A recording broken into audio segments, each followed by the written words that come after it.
Hello and welcome back. I am Margaret Esfahani and I am here with Sister Shireen from the Brahma Kumaris, and we are in the deep of soul fitness. We are recapping a little bit about the components of soul fitness, and we talked about the mind, the intellect, and the impressions in our last series. And we're going to dive into more information. First of all, welcome, Shireen. How are you today? Thanks, Margaret. I'm doing very well, thank you. Wonderful.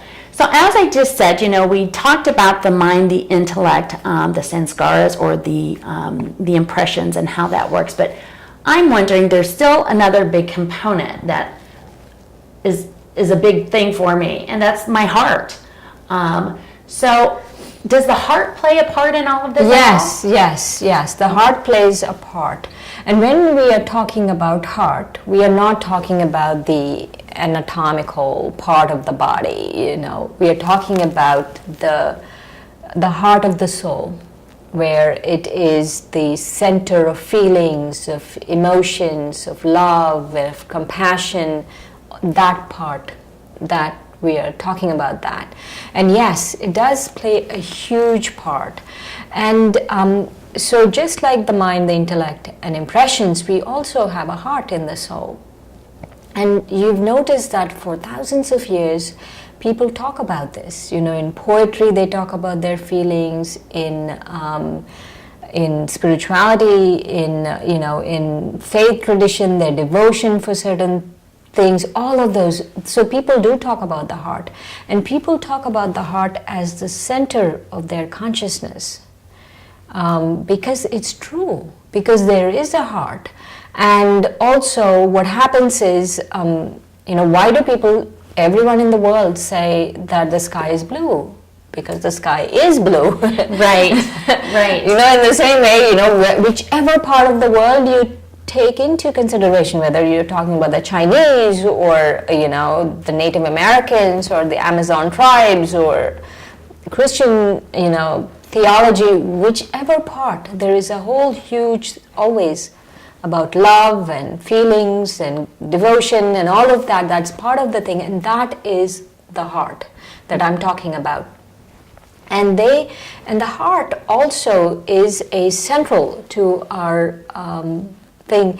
And when you think about like when you go to the grocery store, I've noticed now, like you pick up a cereal box or anything, it'll say heart healthy there. Yes, everything now wants to be heart healthy. Yes. So and I always think, so there is a heart healthy diet for the soul too. Yes, that makes perfect sense. So one of the things that you mentioned, that when we're talking about the heart and the soul, is that it houses feelings, emotions. Yes. And so how does that really play in with making my soul fit? Mm-hmm. So is there a diet that I need to give my heart? Is there something that I need to do to make it healthy? How do I do that? Yes.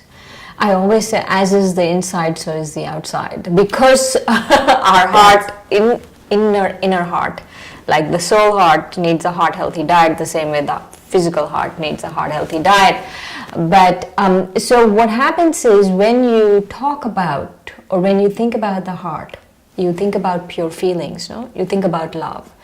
And so if a heart healthy diet would be, one component would be pure feelings. Okay.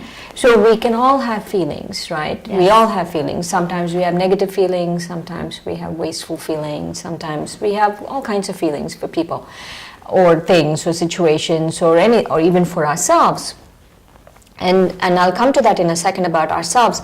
And so a heart healthy diet is where we are having pure feelings. That's just one aspect. And when we are doing the exercises, I will talk more about the heart healthy diet. Okay. But that is this idea of very pure feelings. And people always say you should love yourself. And I totally agree. We should love ourselves. And so loving ourselves is also a heart healthy diet. Okay.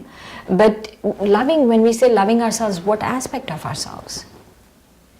It's not love myself, the part that I like pizza or the part that I like chocolate. It's not that part. Right. It's loving the original self. Yes. And so to really have pure feelings for yourself, to really have pure feelings for the original self, that is a heart healthy diet. So can you give me maybe 1 or 2 or 3 words? For example, you said pure. I am pure. I think that's what you said. Yeah, you know, I mean a micro. What's that? A micro exercise. A micro exercise, exactly. You know, just to say, always take the word I and say, I am a good soul, or I am a pure soul, or I am love. Are those sort of things that I can use in my diet for my heart? I just thought of something. Yes.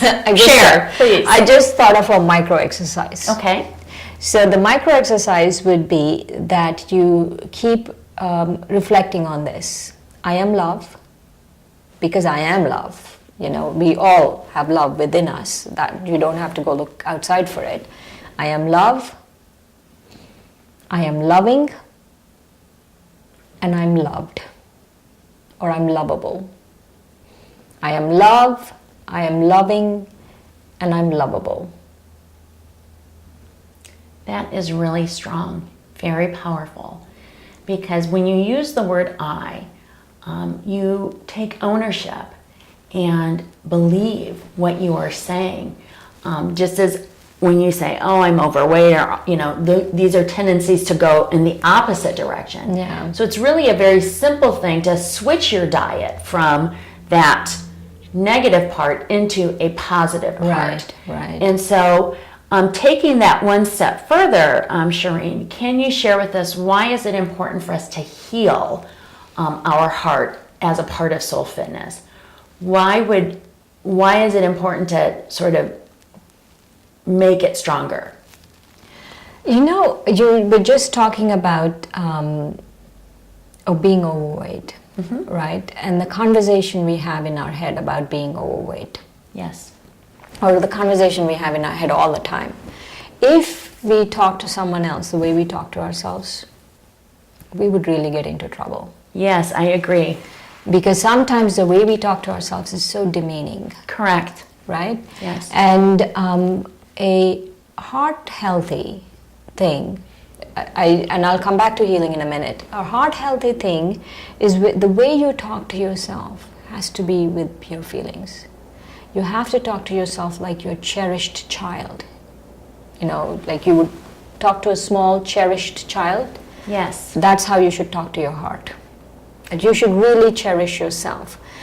And to answer your question now of why we need to heal, and I would say for 4 reasons. Okay. The first reason is I've noticed that people who have pain in the physical body usually starts with the pain in the heart. Not pain in the physical heart, but pain in the spiritual heart. There's some kind of a sorrow, some kind of suffering we are holding inside our heart.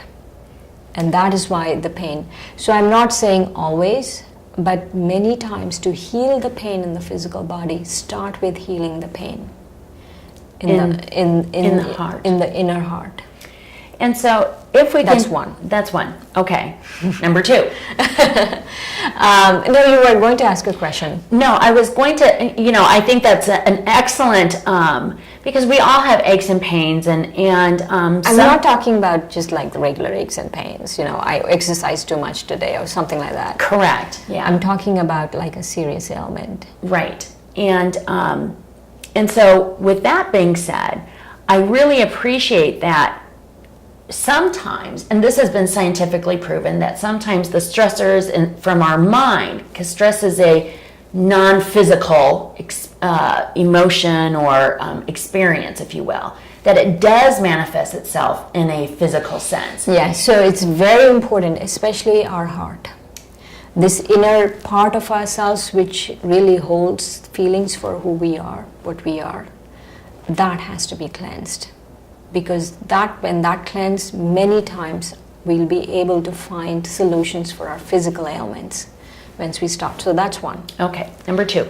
Number 2 is, in the world right now, we really need power. And what I've noticed is once you clean your heart, once you've healed your heart, you increase your capacity for spiritual power. Okay. So we need, even to have peace, we need power.